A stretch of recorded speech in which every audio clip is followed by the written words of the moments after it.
Silakan duduk dalam hadirat Tuhan. Nah, shalom dan salam sejahtera buat setiap kita. Dan puji nama Tuhan, kita boleh memasuki bulan yang baru di minggu yang pertama. Nah, satu bulan yang luar biasa. Nah, kalau orang dunia mengenal bulan September itu adalah bulan yang ceria, bulan yang penuh sukacita, bulan yang penuh dengan kebahagiaan. Biarlah setiap kita juga meninggalkan segala yang tidak baik di bulan-bulan yang sudah berlalu dan kita memasuki bulan yang baru. Katakan amin. Nah, saudara dikasihi oleh Tuhan Yesus, untuk bulan ini kita mendapatkan satu tema yang luar biasa, yakni reconciliation with God and others. Di mana kita diminta untuk boleh berdamai dengan Tuhan dan juga dengan sesama. Nah, mengapa tema ini begitu penting hari-hari ini? Karena kita lihat tepat nanti pada tanggal 15 September, maka menurut kalender Yahudi kita akan meninggalkan tahun 5783, tahun P. Gimel itu akan berlalu dan kita akan memasuki tahun yang baru yakni 5784 yang kita kenal dengan tahun Peh Dalet, di mana tahun ini akan berbicara tentang pintu, di mana di tahun ini akan menjadi tahun di mana the year of spiritual blessings, di mana di tahun ini berkat-berkat rohani akan Tuhan curahkan dalam kehidupan kita. Akan banyak pintu-pintu yang luar biasa yang Tuhan akan bukakan, dan oleh sebab itu, Tuhan minta kita berdamai dengan Dia dan berdamai dengan sesama, biar tidak ada pintu yang tertutup yang akan menghalangi janji dan berkat Tuhan di dalam kehidupan kita. Nah, di tahun Peh Dalet ini, angka 84 ini berbicara tentang mulut dan pintu, di mana ada 4 pintu yang Tuhan akan bukakan. Pintu-pintu pertobatan, di mana saudara, pintu menuju kepada dosa itu akan semuanya diselesaikan oleh Tuhan. Maka akan ada pintu yang terbuka, Tuhan bawa kita tempat rahasianya untuk menikmati segala kebaikannya. Tuhan akan membukakan satu pintu buat kita, di mana kekayaan perbendaharaan Tuhan itu ada di sana. Nah, oleh sebab itu Tuhan akan membukakan satu pintu-pintu yang luar biasa di depan kita. Oleh sebab itu Tuhan mau hari ini tidak ada yang menghalanginya. Kita berdamai dengan Tuhan dan kita berdamai dengan sesama. Amin. Karena dengan demikian maka semua pintu-pintu waktu dibukakan. Maka kita akan menemukan apa yang tidak pernah kita lihat, apa yang tidak pernah kita dengar dan timbul dalam hati. Semuanya Tuhan akan sediakan di dalam kehidupan kita. Nah, oleh sebab itu maka ada 2 hal yang Tuhan minta kepada kita. Yang pertama, berdamailah dengan Allah. Nah, Tuhan tidak hanya meminta kita berdamai dengan Allah, tapi Tuhan minta juga kita menjadi pribadi-pribadi yang membawa damai tersebut. Nah, supaya pintu-pintu yang akan Tuhan bukakan ke depan itu tidak ada yang terhalang bagi kita. Nah, dicatat dalam 2 Korintus 5:18, semuanya ini dari Allah yang dengan perantaran Kristus telah mendamaikan kita dengan dirinya. Nah, setelah Dia mendamaikan, Dia mempercayakan pelayanan pendamaian kepada kita. Dan saudara, di ayat 19, sebab Allah mendamaikan dunia dengan dirinya dan tidak memperhitungkan pelanggaran mereka. Dan Tuhan minta kita membawa pendamaian itu. Tahukah saudara bahwa Tuhan sendiri memilih berdamai dengan setiap kita. Dan Dia mengatakan tidak mengingat, tidak menghitung segala kesalahan, segala pelanggaran yang pernah kita buat. Tuhan berkata semuanya Dia selesaikan dan Dia berdamaikan. Nah, oleh sebab itu maka ditekankan oleh Paulus di ayat 20, jadi kami ini adalah utusan-utusan Kristus, seakan-akan Allah menasihat kamu. Dengan perantaran kami dalam nama Kristus, kami meminta kepadamu, berilah dirimu diperdamaikan dengan Allah.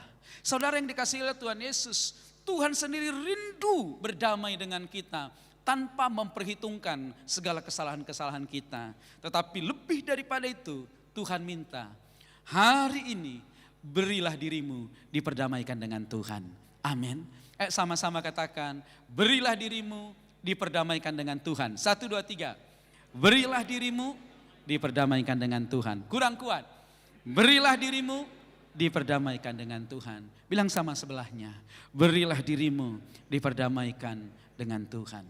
Saya tidak tahu apa masalah saudara, ada apa pergumulan saudara, apa yang terjadi di dalam kehidupan saudara, sehingga maaf saudara tidak bisa menerima keputusan ketetapan Tuhan dalam hidup kita. Nah saudara mungkin berpikir begini, kalau orangnya masih ada di sini udah pasti berdamai dengan Tuhan. Belum tentu. Banyak orang saudara masih mengikut Tuhan, masih melayani Tuhan, masih beribadah kepada Tuhan. Tapi sebenarnya hatinya itu tidak berdamai dengan Tuhan. Mengapa? Karena dia sebenarnya tidak bisa menerima apa yang terjadi dalam hidupnya. Karena dia menganggap bahwa semuanya itu seizin Tuhan. Nah oleh sebab itu dia mau marah tapi dia tahu Tuhan itu jauh lebih besar dari dia. Sehingga saudara, apa yang membuat orang susah berdamai dengan Tuhan? Karena dia merasa bahwa hidupnya itu diperlakukan tidak adil. Dia merasa kenapa Tuhan itu diam saja, padahal Tuhan tahu siapa yang benar.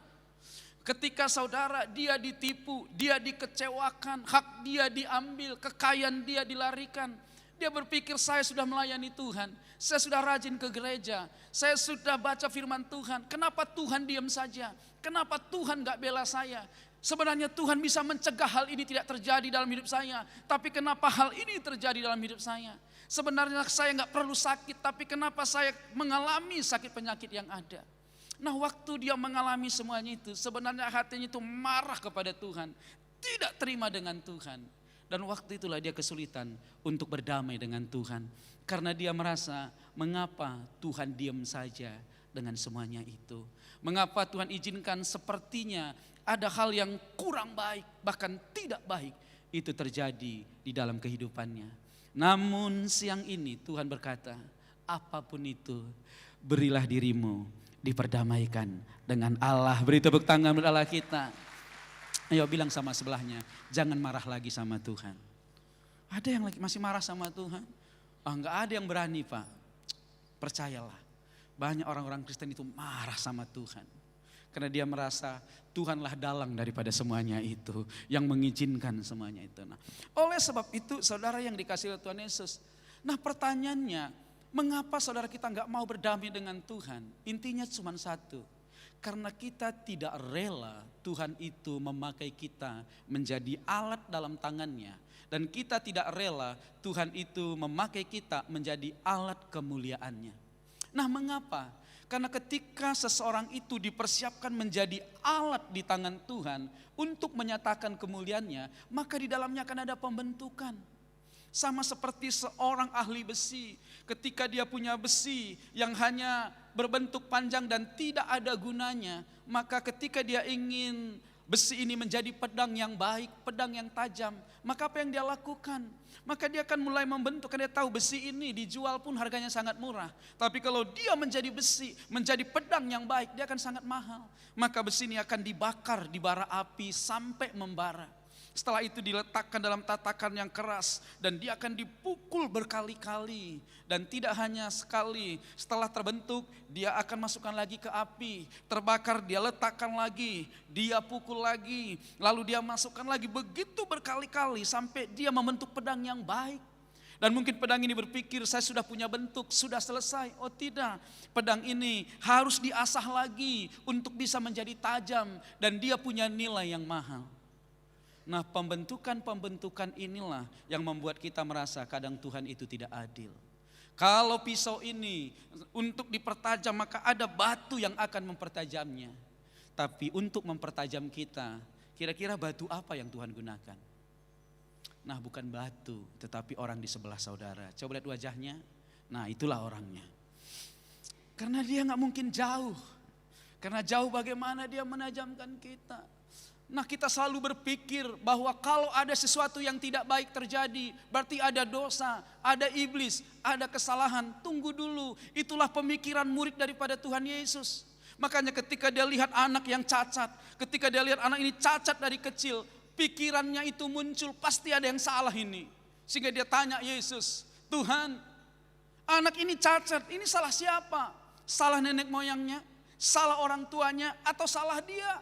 Karena mereka selalu berpikir kalau ada peristiwa yang tidak baik berarti ada yang salah. Dan mereka selalu mencari siapa yang mau disalahkan dan dikambing hitamkan. Tapi Yesus berkata berbeda. Bukan nenek moyangnya yang salah, bukan orang tuanya yang salah, bukan dia yang salah. Tetapi kemuliaan Tuhan harus dinyatakan melalui orang ini. Katakan amin. Nah pertanyaannya, seberapa banyak kita di tempat ini yang mau kemuliaan Tuhan dinyatakan melalui kehidupan kita? Pasti semuanya kita mau, tapi waktu dibentuk seperti anak tadi, menunggu kesembuhan itu, disitulah kita susah berdamai dengan Tuhan. Waktu Tuhan mulai membakar, membentuk kita, menunggu kemuliaannya itu turun, disitulah kadang hati kita ini gak bisa berdamai dengan Tuhan. Kita merasa, mengapa Tuhan itu diam saja? Kenapa Tuhan gak bela kita? Kenapa Tuhan gak mencegah supaya hal itu tidak terjadi? Padahal bila kita lewati semuanya itu, nah saudara, kemuliaan itu turun seperti Sadrak, Mesak dan Abednego. Tentunya kalau Tuhan cegah dia untuk tidak masuk ke dapur api, maka kemuliaan itu biasa-biasa saja. Kemuliaan itu tinggi oleh karena dia masuk ke dalam api dan dia selamat dari api. Disitulah letaknya. Katakan amin. Bukan waktu dia dicegah untuk tidak masuk ke dalam api itu, tapi waktu dia bisa melewati api itu, disitulah nilai itu muncul. Nah saudara, Daniel bisa pahit sama Tuhan. Sadrak, Mesak, Abednego bisa pahit sama Tuhan. Kenapa Tuhan kami berdoa dan berpuasa, tapi Tuhan tidak mengubahkan Raja Nebukadnezar? Dia bisa bicara itu, tapi dia tahu, dia jaga hatinya. Bahkan hatinya yang paling terakhir itu sangat teruji. Dia ngomong sama raja, dengar raja, kalau hari ini Tuhan membebaskan kami, dia adalah Allah kami. But, sekalipun dia enggak melepaskan kami, dia tetap Tuhan yang kami cintai dan kasihi. Amin. Itulah sikap hati yang berdamai dan tulus dengan Tuhan, walaupun keadaan itu tidak baik. Bagaimanapun keadaanmu hari ini, satu Tuhan minta memulai bulan ini, biarkan hatimu diperdamaikan dengan Tuhan. Berilah hatimu diperdamaikan dengan Tuhan. Jangan marah lagi oleh karena keadaan dan situasi yang ada. Nah yang kedua saudara, Tuhan minta kita bukan saja berdamai dengan Tuhan supaya pintu-pintu itu terbuka, tapi Tuhan juga minta kita untuk berdamai dengan sesama kita manusia. Nah ada dua kalimat dalam Alkitab yang menempatkan saudara sesuatu yang lebih daripada persembahan, korban. Kita mungkin berpikir selama ini persembahan dan korban kita adalah yang paling mahal dan paling berharga. Tapi Alkitab mencatat ada yang lebih mahal, lebih penting daripada persembahan dan korban kita. Nah yang pertama, relationship, hubungan itu lebih penting daripada persembahan. Katakan amin. Banyak orang berpikir hadiah pemberian itu lebih penting daripada semuanya. Oh tidak, hubungan itu lebih penting daripada apa yang bisa kita berikan. Nah oleh sebab itu Tuhan berkata, kalau engkau mempersembahkan korban kepada Tuhan dan engkau teringat akan kesalahan ganjalan dengan yang lain, Tuhan gak berkata naikkan persembahanmu itu biar kulihat udah banyak baru aku berkenan. Oh tidak. Tuhan gak bilang tambahkan persembahanmu, tapi dia berkata tinggalkan. Katakan tinggalkan. Kurang kuat. Tinggalkan. Ngapain? Bukan ditinggalkan habis itu gak balik lagi. Ditinggalkan. Berdamai dulu, setelah itu baru kembali. Katakan amin. Nah saudara, jadi saudara harus tahu bahwa hubungan itu lebih penting daripada persembahan. Hubungan lebih penting daripada pemberian. Hubungan lebih penting daripada hadiah. Katakan amin. Sama-sama katakan. Hubungan lebih penting daripada pemberian. 1, 2, 3. Hubungan lebih penting daripada. Nah istri-istri bilang sama suaminya, dengar itu Pi. Nah mungkin selama ini ada yang merasa, wah yang penting saya kasih uang. Yang penting saya kasih hadiah. Yang penting saya kasih sesuatu. Gak perlu jaga hubungan. Maaf saudara. Pemberian itu akan terasa hambar apabila di dalamnya kita enggak menjaga hubungan. Makanya pemberian yang banyak, yang besar, kalau diungkit-ungkit terus dan tidak dijaga hubungan, lama-lama pemberian itu menjadi hambar dan tidak enak. Nah saudara yang dikasihi oleh Tuhan Yesus. Nah yang kedua, apa yang membuat nilainya lebih penting daripada persembahan kita. 1 Samuel 15 ayat 22, mendengar pesan Tuhan, firman Tuhan dan melakukannya itu jauh lebih penting daripada persembahan. Nah saudara, Saul berpikir dia bisa menyogok Tuhan, dia bisa mengubahkan hati Tuhan dengan menambahkan persembahan-persembahan kepada Tuhan.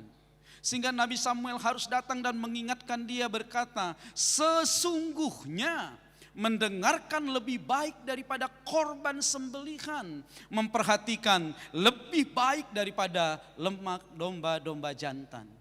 Pesan Tuhan hari ini, lebih daripada persembahan saudara lah, mendengarkan dan memperhatikan pesan Tuhan. Hari ini jauh lebih penting daripada sekedar membawa persembahan kepada Tuhan. Apa pesan Tuhan pagi ini yang kita perlu perhatikan, yang kita dengarkan? Berdamai dengan Tuhan dan berdamai dengan sesama. Itu lebih penting daripada persembahan kita. Amin. Beri tepuk tangan buat Allah kita. Mengampuni lebih sungguh. Mengampuni lebih sungguh. Tuhan lebih dahulu mengampuni kepadaku, mengampuni lebih sungguh. Amin. Nah, pesan Tuhan hari ini lebih daripada sekedar apa yang bisa kita beri kepada Tuhan. Berdamai, mengampuni lebih lagi. Katakan amin. Jangan ada kekecewaan, sakit hati yang kita bawa masuk ke bulan ini. Karena di depan kita ada hari raya Rosh Hashanah dan diikuti dengan hari raya Yom Kippur. Hari raya pendamaian dengan Tuhan.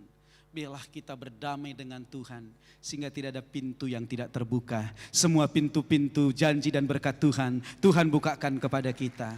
Amin. Berdamai. Apapun yang terjadi dengan dalam hidup kita, jangan kecewa dengan Tuhan. Nah saudara, mengapa sih dalam hidup ini begitu susah untuk kita berdamai, begitu susah untuk kita mengampuni dan mengasihi? Nah, Daud satu pribadi yang teruji dalam hidup berdamai dengan semua orang. Bukan saja dengan Tuhan, dengan semua orang. Nah, kunci daripada Daud itu adalah Daud mengedepankan pendamaian lebih daripada kepentingan pribadi. Nah saudara, mengapa kita susah untuk berdamai, mengasihi dan mengampuni dalam hidup ini? Karena kita menempatkan agenda pribadi kita lebih penting daripada agenda Tuhan di dalam kehidupan kita. Tahukah saudara bahwa Tuhan punya agenda karena kita adalah alatnya, kita adalah biji matanya, kita adalah kesayangannya. Tuhan punya agenda yang mulia dalam kehidupan saudara. Dan kadang untuk menuju kemuliaan itu ada proses yang harus kita lalui. Tapi mengapa saudara gagal? Karena kita menempatkan agenda pribadi kita lebih daripada agenda Tuhan di dalam kehidupan kita. Kita menempatkan kepentingan pribadi kita lebih daripada kepentingan pekerjaan dan kemuliaan Tuhan. Saya percaya selama agenda Tuhan lebih daripada agenda kita, selama kepentingan Tuhan lebih daripada kepentingan kita, maka yang namanya pertengkaran, perdebatan tidak akan terjadi. Yang ada adalah damai Tuhan akan turun dan memenuhi setiap kita. Nah, mengapa suami istri saudara masalahnya gak selesai-selesai? Oleh karena agenda dia lebih kuat daripada agenda Tuhan atas keluarga itu. Egoismenya, egosentrisnya lebih tinggi daripada kasih Tuhan yang bekerja di tengah-tengah keluarga itu. Saya percaya suami istri tidak akan berpisah, bercerai dan terus bertengkar kalau dia menempatkan agenda Tuhan lebih daripada agenda pribadi dia. Katakan amin. Nah saudara yang dikasihi oleh Tuhan Yesus, oleh sebab itu Daud dalam pribadinya, dia pernah punya pengalaman yang tidak baik dengan Saul. Dia diurapi jadi raja, bukan hari ini dia jadi raja, dia perlu bertahun-tahun hidup bersama-sama dengan Saul. Tapi saudara lihat, baca Alkitab, tidak ada satu kata pun yang Daud tulis dia kecewa, dia marah, komplain atas apa yang terjadi. Bahkan di hari matinya Saul, Daud itu sangat sedih dan menangis. Mungkin kita berkata dia nangis pura-pura, oh tidak saudara, itu orang yang membawa berita karena dia menyampaikannya. Dia pikir begini, Daud pasti senang kalau saya sampaikan Saul mati, dia akan jadi raja. Waktu dia cara menyampaikannya nggak benar dan dia tahu orang ini berbohong, dia panggil jenderalnya, dia bilang ambil parang dan bunuh orang ini. Bagaimana mungkin dia senang menceritakan kematian orang yang diurapi oleh Tuhan. Dan dia lakukan itu. Saudara, hati Daud itu tetap memiliki rasa damai dengan Saul. Walaupun kadang-kadang dia diperlakukan tidak baik. Nah, satu hari Simei, seorang rakyat jelata, bahkan dia seperti anjing mati menghina Daud. Padahal Daud berjalan dengan kebesarannya sebagai raja, jenderal panglima tentaranya mendampingi dia. Tiba-tiba ada satu orang rakyat biasa menghina dia, maki-maki dia, ngejek dia. Tapi Daud, saudara, jalan aja diam. Saudara, sampai jenderalnya enggak kan dia berkata, Daud, ini anjing mati kok berani ngejek engkau. Gini, saya yang bunuh. Kalau engkau takut berdosa, saya yang tanggung darahnya. Jawaban Daud ini luar biasa. Dia lihat ada agenda Tuhan di sana. Dan dia bicara Tuhan. Dia berkata, kenapa kamu marah? Kalau Tuhan yang suruh dia, mau bilang apa? Jangan-jangan memang Tuhan lagi suruh dia, lagi menguji kita. Dan kita harus melewati. Di dalam hinaan caciannya Simei, Daud bisa melihat ada Tuhan di sana yang sedang membentuk, memproses dia. Katakan amin. Dia enggak tertutup dengan kekuatan, dengan kemampuan, dan dengan otoritas sebagai raja untuk memakai itu menghabisi Simei. Tapi dalam keadaan seperti itu pun, dia masih mampu melihat ada rencana Tuhan, ada kehendak Tuhan yang Tuhan ingin nyatakan. Saudara yang dikasihi oleh Tuhan Yesus, nah, bagaimana cara Daud melewati semuanya itu? Maka dia berkata, yang pertama itu jangan marah kalau orang berbuat jahat. Nah, pertanyaannya kenapa kita marah kalau orang berbuat jahat? Kita berkata begini, Pak, ini orangnya jahat ini, Pak. Kalau kita diam aja, kalau kita nggak marah, ini nggak bertobat ini, Pak. Jadi saya marah ini, marah ilahi, Pak. Ini namanya marah surgawi demi pertobatan orang ini. Saudara, percayalah kalau ada orang jahat, Tuhan tidak perlu bantuan kita untuk menghentikan orang jahat itu. Dan kalau sudah waktunya Tuhan, dia mampu mengubahkan orang itu. Amin. Nah, kadang-kadang kita yang berpikir ketika teman-teman kita belum seperti yang kita mau, kita merasa teman kita ini jahat, maka kita berpikir Tuhan itu terlalu sabar, saya harus bantu Tuhan untuk menyelesaikannya. Ketika gandum dan lalang itu bertumbuh bersama-sama, maka orang-orang berkata, Tuhan, izinkanlah kami mencabut lalang ini, biar tinggal gandumnya. Tuhan bilang, jangan coba-coba kamu cabut lalangnya. Nanti ada waktunya. Nah, waktunya ini yang kita nggak sabar. Lama kali Tuhan ini, kayaknya udah lupa dia ini. Perlu dibantu. Tuhan nggak perlu tenaga kita untuk mencabut lalang itu. Nanti kalau nggak berbuah, dengan sendirinya itu masuk sebelah kiri dia. Nah, oleh sebab itu dia berkata, jangan marah karena orang berhasil dalam hidupnya. Kadang-kadang kita juga bingung ya, orang yang berhasil kita nggak bisa tidur. Orang yang ganti mobil kita yang jantungan, kan ada gitu kan. Orang yang beli rumah kita yang curiga. Orang yang makan enak diupload ke media sosial, kita yang merasa emosi. Wah, kenapa ini makan di sana dia?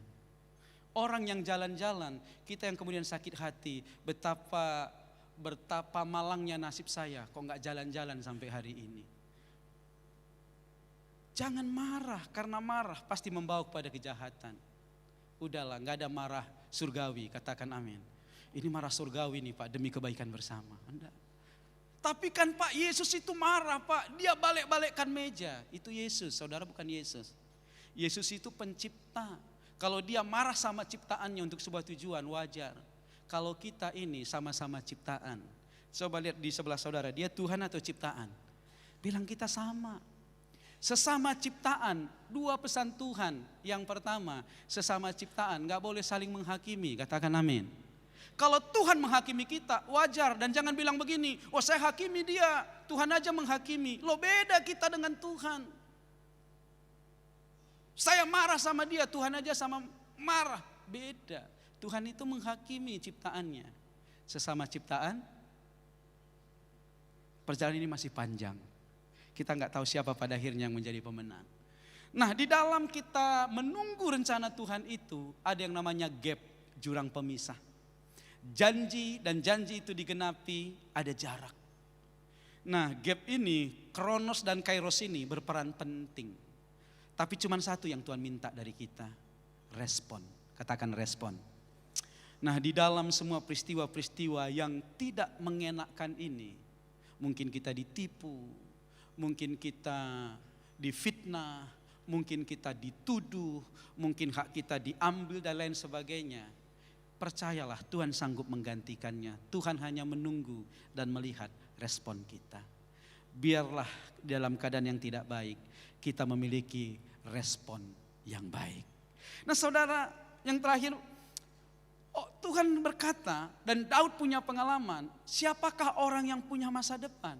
Orang yang punya masa depan tulus dan jujur, suka berdamai. Saya percaya kalau kita menjadi pribadi-pribadi yang suka berdamai, menempatkan perdamaian lebih daripada agenda dan kepentingan kita, maka saya percaya masa depan yang gilang gemilang dan penuh harapan itu akan menjadi bagian kita. Percayalah, haknya Daud tidak bisa diambil. Nah kadang-kadang kita jagoan nyanyinya aja yang jago, tapi pas kejadian gak jago. Kita nyanyikan jago, kalau Tuhan yang membuka pintu, enggak ada yang bisa menutup. Kalau Tuhan yang mengangkat, nah, tapi waktu terbuka ditutup orang, ngamuk kita. Kita lupa Tuhan di sana. Wah, waktu pintu belum dibuka kita tendang-tendang, biar. Tapi kalau nyanyi, kalau Tuhan yang membuka pintu. Kalau Tuhan mengangkat, tidak ada yang menurunkan. Waktu kita diangkat, diturunkan, kita nggak lihat lagi Tuhan di sana. Kita cari siapa yang menurunkan ini, siapa yang dibalik semua ini. Nah, jangan hanya jago nyanyi, tapi jago menghidupi nyanyian kita bersama dengan Tuhan. Amin. Ya kalau memang udah naik turun berarti bukan Tuhan pas naik itu. Tapi kalau memang Tuhan waktu naik, dia akan angkat lebih tinggi lagi. Dia akan buka jalan. Walaupun begitu banyak tangan ingin menurunkan kita, Tuhan akan menjaga dan menolong setiap kita. Amin. Nah pertanyaannya, setelah pulang gereja ini masih percaya gak dengan ayat ini? Kalau pintu belum terbuka, sabar nunggu sampai terbuka? Atau saudara coba cari pintu yang lain? Kayaknya yang pintu rahasia ini kayaknya ini. Nah, oleh sebab itu, nah ini bagus pesannya Daud sama anaknya Salomo ya, untuk menjaga hati ini damai, tenang. Nah, kita mampu berdamai. Nah, dan apa yang menghalangi? Nah, lihat ayat yang keempat ini. Nah, Tuhan itu mau kita ini sebenarnya berharga di pandangan Allah dan manusia. Nah tapi kenapa kadang gagal dan Tuhan kasih syaratnya. Ayat 5 yang pertama, janganlah bersandar kepada pengertianmu sendiri. Mengapa saudara rekonsiliasi? Kenapa mengampuni itu tidak terjadi? Karena kita membangun pengertian-pengertian sendiri yang lahir dari sakit hati. Pengertian yang lahir dari kekecewaan. Pengertian yang lahir dari kepahitan. Dan kita coba mempertahankan pengertian-pengertian itu. Jangan bersandar kepada pengertianmu sendiri. Kita manusia yang terbatas. Katakan amin. Karena pengertian-pengertian kita ini sangat dipengaruhi oleh situasi yang ada di sekitar kita. Tuhan berkata, akuilah dia. Maka dia akan meluruskan jalanmu. Jangan pakai kekuatanmu. Tuhan itu suka meluruskan jalan. Supaya apa? Supaya cepat. Katakan amin. Saudara, dari bawahan sampai top leader, Tuhan mau jalannya lurus dan cepat. Tapi kita aja yang suka buat belok-belok. Tuhan itu mau lurus. Siapa yang membelokkan? Nah gitu. Tuhan ngomong sama Israel, kamu dari Mesir ke tanah Kanaan, lurus saja 1 minggu selesai. Itu yang Tuhan mau. Tapi orang Israel suka belok-belok, belok-belok. Akhirnya 40 tahun gak nyampe-nyampe. Sebenarnya untuk mencapai berkat dan promosi Tuhan, kadang gak lama. Dari bawah sampai top leader, mungkin 4 tahun sudah nyampe. Tapi karena kita bawa muter-muter sampai pensiun gak nyampe-nyampe di sana. Biar hari ini akui dia dan berlakulah lurus. Amin. Dan yang terakhir dikatakan, jangan menganggap dirimu sendiri bijak. Ini musuh kita hari-hari ini. Lihat aja di media sosial, semua orang merasa paling hebat, paling pintar, pendapatnya paling bagus, hikmatnya paling hebat. Dan dia merasa gak perlu lagi pendapat orang lain. Tuhan ingatkan buat anak-anaknya, gak boleh. Jangan merasa dan menganggap dirimu sendiri bijak. Kadang-kadang di rapat, kenapa kita marah? Karena kita merasa pendapat kita lah yang paling baik. Enggak boleh lagi ada orang berpendapat. Kita merasa keputusan kita lah yang paling sempurna. Enggak boleh ada lagi yang memberikan pandangan dalam semuanya itu. Ingat, memang kita punya hikmat, wisdom. Tapi wisdom itu akan menjadi abu-abu dan ambigu ketika ada kepentingan di dalamnya. Dalam hidup ini, maaf ya, kita nggak bisa bebas cuci tangan dari kepentingan. Itu yang membuat hikmat kita itu sering jadi abu-abu. Hikmat kita bagus, tapi ketika diperhadapkan dengan kepentingan, nah di sini dia menjadi masalah. Biarlah hari ini kita tetap mengandalkan Tuhan dan kembali kepada firman Tuhan. Nah, gimana caranya? Udahlah, nggak usah membela diri. Serahkan hidup kita kepada Tuhan sebagai gembala yang baik. Akan membawa kita ke air tenang dan padang rumput yang hijau. Sekalipun kita melewati lembah yang kelam, Dia tidak biarkan kita sendiri. Ada gada dan tongkatnya. Sekalipun musuh menyerang kita, Dia akan memberikan penghiburan buat kita. Dan satu hari di hadapan lawan-lawan kita, Tuhan akan membuat kita kenyang dengan segala kebaikannya. Mari kita bangkit berdiri bersama-sama dan katakan,